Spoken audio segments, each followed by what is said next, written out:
Hello! Today we will be talking about / reviewing, whatever you would like to call it, Superman and Lois Season 3, Episode 7, entitled Forever and Always. I almost call it a different thing because there's a song that I know called Forever and Ever, or something like that, but it was a really good episode. As always, I will give you my spoiler-free thoughts on it, and then we will get into spoilers. And if you watched the episode, let me know what you thought of it down in the comments below. Did you like it? Did you love it? Did you hate it? And if you want to talk about spoilers, just put a little spoiler caption first so other people don't get spoiled for it, because honestly I thought this was a really, really solid episode. But anyway, without further ado, shall we begin? So, Superman and Lois Season 3, Episode 6, entitled Forever and Always, and I meant Episode 7, not Episode 6. And I gotta say, like, this episode was honestly great. I really, really enjoyed it. I thought it was better than the last previous few episodes, and honestly might be one of the best of the season so far. Everything that they dealt with in this episode I thought was just great, from every story that they did, and honestly just a few of the stare downs that they did, like between characters, I'm like, ooh, this is good. I really like what they're doing right here. But the side story first, that we'll go through, because honestly it was just a side story, but it is pretty interesting. I'm curious to see where it leads out to.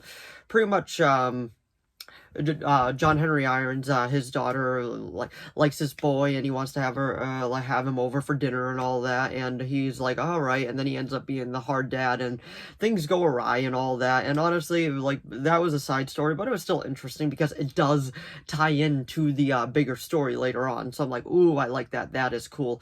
But, before we get into spoilers and all that, I was just gonna say it's a really solid episode.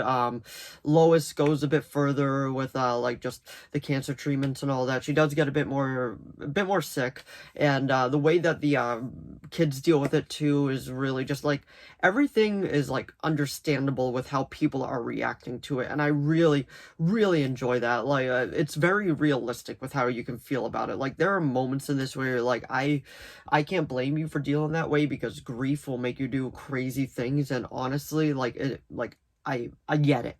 And the way that the two boys go over to the Fortress of Solitude and start questioning Clark's mother on all of it, and he's like, listen, no, go back to the house now. This is not what your mother needs. Like, it's just so good, because Clark is also dealing with the fear of losing Lois. Like, it is just like, from everybody's standpoint, you can see where they're coming from, because they're honestly all incredibly scared. And I feel like that is super, super relatable. Like, people come from that area all the time of just being super, super scared and not wanting to really deal with the facts. And honestly, like, that is just great. We get some more awesome scenes with Bruno Mannheim. Chad Coleman is a great actor. I absolutely love him. I loved him in Arrow. I loved him in The Walking Dead, and he is doing a phenomenal job as Bruno Mannheim. But before we get into spoilers, because pretty much everything else that I want to talk about is spoiler filled, I'd give this episode an 8.5. Like I was saying, just the stuff that happened in this episode and the lead up to the upcoming episodes with how it's gonna like play into all of it, I really, really can't wait to see how it goes. But that's pretty much what I can say before we get into spoilers. 8.5, one of the best of the season so far, in my opinion. But now we will get into spoilers in 5, 4, 3, 2, 1.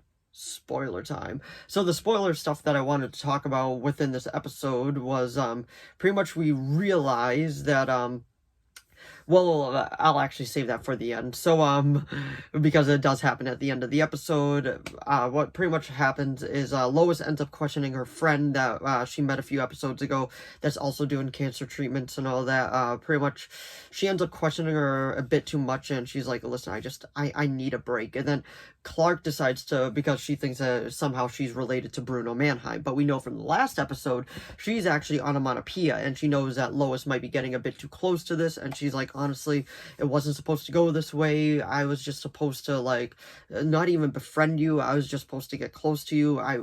Me becoming your friend was not a part of the plan of any of this, and I'm sorry about that.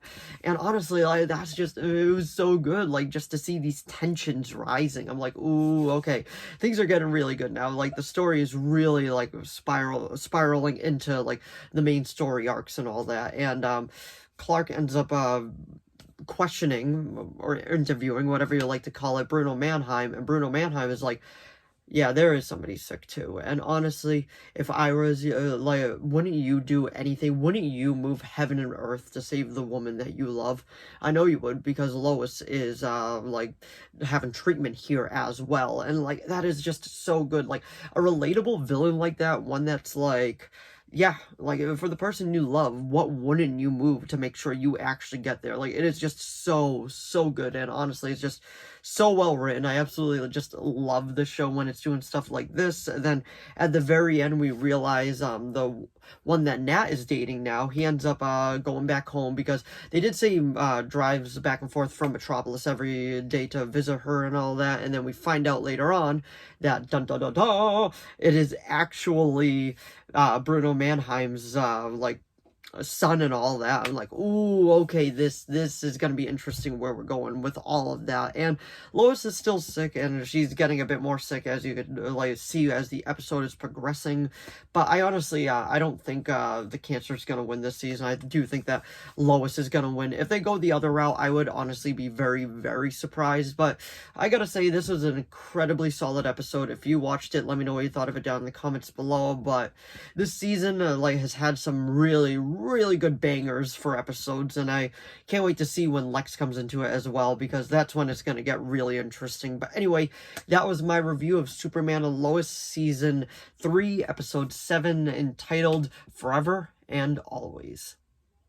So if you enjoyed this video, please give it a like and a subscribe so I know to keep making more of these. If you have any video requests, please leave them down in the comments below. I'll do my best to reply. As of now, I have a few video requests and those are being made, but if you do have any others, just let me know. As long as within my capability of making it, I will be making it. And if you watch this episode Forever and Always, let me know what you thought of it down in the comments below. Did you like it? Did you love it? Did you hate it? Did you think it was just okay? Let me know, because I honestly thought this was one of the better episodes that they've put out, and honestly, this season has had some really good episodes, but it has some slow ones too, and I know the common complaint is we want to see Superman do more Superman stuff, but at the end of the day, the show isn't called Superman, it's called Superman and Lois, so I really do feel like it will be completely focusing on both of these characters for no matter how long the show ends up going on for. But anyway, thanks for watching as always, and I will see all of you in the next video. Bye!